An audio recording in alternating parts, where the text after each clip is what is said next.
धन्यवाद राजीव जी, मंचासी अध्यक्ष महोदया आदरणीय अहिल्या मिश्रा जी, डॉक्टर गंगाधर वानोडे जी और आप सभी श्रोतागण। ये बहुत अच्छी महफिल सजी है और ये स्थान भी बड़ा पवित्र है, तो मैं अपनी श्रेष्ठ रचना आपको सुनाता हूँ, आपको अच्छी लगेगी। पहले 4 लाइन देखें आप। अब अगर जिंदा हूं तो इतना तो जिंदा रहूं। अब अगर जिंदा हूं तो इतना तो जिंदा रहूं, न कि गलत पर चुप रहकर उम्र भर शर्मिंदा रहूं। न कि गलत पर चुप रहकर उम्र भर शर्मिंदा रहूं। लोग मेरे बारे में क्या सोचते हैं ये वो जाने। मैं तो अपनी आत्मा का सबसे पसंदीदा हूँ। मैं तो अपनी आत्मा का सबसे पसंदीदा रहूं। और वो रचना देखें, सिर्फ 2 बातों का ध्यान रखें कि जब भी कोई दुर्घटना होती है तो हम उससे अपनी दूरी देखकर चिंता करते हैं। अगर किसी ने हमें बताया कि पुणे में ऐसा हो गया है तो हम कहते हैं ठीक है, और हमें कहा कि हैदराबाद में ऐसा हो गया है तो उससे भी हम दूरी देखते हैं कि हमारे एरिया से कितनी दूर है, उसी हिसाब से हम चिंता करते हैं। और दूसरा, शमशान जाते समय और आते समय हमारे भाव कुछ अलग होते हैं। फोटोग्राफी हो ही जाएगी इतनी देर में, जितनी देर में मैं भूमिका बनाऊंगा। तो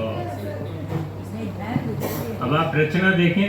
मेरा विनम्र निवेदन है, मेरी श्रेष्ठ रचना है, आप बस थोड़ा सा 3-4 मिनट का समय दे दें, आपको अच्छा लगेगा। कश्मीर में कोई मरता है तो हमें क्या फर्क पड़ता है। कश्मीर में कोई मरता है तो हमें क्या फर्क पड़ता है। हालांकि कश्मीर भारत का नूर है, लेकिन हम क्यों डरे, हमसे तो बहुत दूर है। क्या बात है। हमारे राज्य में कोई मार दिया जाता है तो हमारे यहाँ अखबार आता है, छोटी बड़ी खबरों में से उसे भी पढ़ लेते हैं, न तो विशेष ध्यान दे पाते हैं न देते हैं। हमारे जिले में कोई मरता है तो हमें लगता है ये प्रशासन क्या करता है। हम उसकी मृत्यु के प्रकार के अनुसार लंबी आह भरते हैं, अफसोस करते हैं और लग जाते हैं अपने दैनिक कार्यों में। लेकिन उस दिन जब हमारे मोहल्ले में ही कोई मरा तो हम चौकन्ने हो गए। मौत हमारे नजदीक ही कहीं है, दौड़कर अपने घर गए, घर के खिड़की दरवाजे बंद किए, बच्चों को बाहर न निकलने की हिदायत दिए। सोचने लगे, कल तक जो आदमी जिंदा था, अच्छा खासा उसका धंधा था, आज कैसे मर गया। विद्वान कहते हैं वो मुसाफिर था, अपने घर गया। हमने उसे देखा, अब देखिए आप, हमने उसे देखा तो लगा मौत उसके चारों ओर चिपटी है।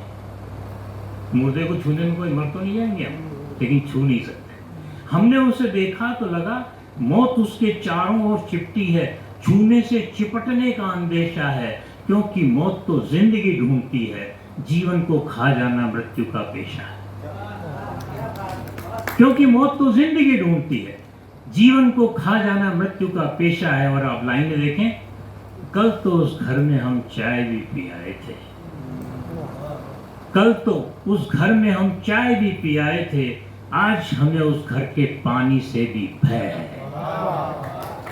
कल तो उस घर में हम चाय भी पी आए थे, आज हमें उस घर के पानी से भी भय है। हालांकि हमें पता है कि मौत का हर घर में जाना तय है।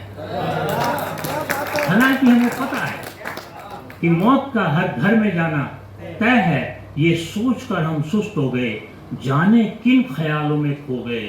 अचानक हमें गौतम बुद्ध सा ज्ञान प्राप्त हो गया और हमारा लालची, धोखेबाज, झूठा, धूर्त चरित्र मन न जाने कहां खो गया। अचानक हमें गौतम बुद्ध सा ज्ञान प्राप्त हो गया और हमारा लालची, धोखेबाज, झूठा, धूर्त चरित्र मन न जाने कहां खो गया। मौत की नजदीकी से हमारा कलेजा हिल गया और शमशान जाते समय तो ऐसा लगा जैसे हमें वैराग्य मिल गया। शमशान जाते समय तो ऐसा लगा जैसे हमें वैराग्य मिल गया। जब हम शमशान की ओर जा रहे थे तो ज्ञान की गंगा में गोते लगा रहे थे। आदमी अपने साथ क्या ले जा पाता है, सब झंझट का माल यहीं रह जाता है। मृत्यु की निकटता ने हमें दार्शनिक बना दिया था, जीवों पे दया करने का भाव सिखा दिया था। माया, मोह, ममता, अभिमान सब धोखा है, फरेब है, छल है। आदमी के अच्छे कर्म ही जीवन का फल है। जीवन क्षणिक है, मिथ्या है, जमीन पर खिंची हुई पानी की रेखा है। मृत्यु सत्य है और संभावी है, जैसा हमने अपनी आंखों से देखा है। अब आप रचना का अंतिम पड़ाव देखें। जब हम शमशान से घर की ओर चले, ऐसी लाइन जब ईश्वर की परम कृपा होती है तब आ जाती है। जब हम शमशान से वापस घर की ओर चले तो हमें लगा कि वो ज्ञान और वैराग्य थे जो वहां जले। जब हम शमशान से वापस घर की ओर चले तो हमें लगा कि वो ज्ञान और वैराग्य थे जो वहां जले। उस मिट्टी में ही कुछ था जिससे हम बौखला रहे थे, इसीलिए उस मिट्टी को कपड़ों से भी छुड़ा रहे थे। स्नान करके जब हम बाथरूम से बाहर आ गए तो ज्ञान और वैराग्य से पूर्ण मुक्ति पा गए। अब हमने शीशे में देखा तो लगा स्वार्थ, लोभ, मोह फिर से आंख में आ गए, क्रोध और अभिमान फिर से नाक में समा गए। अब हम पहले जैसे ही महाज्ञानी हो गए। बीच के क्षण तो आए और गए। फिर हमें किसी ने कश्मीर के बारे में बताया तो हमने उसे समझाया कि कश्मीर में कोई मरता है तो हमें क्या फर्क पड़ता है। हालांकि कश्मीर भारत का नूर है, लेकिन हम क्यों डरें, हमसे तो बहुत दूर।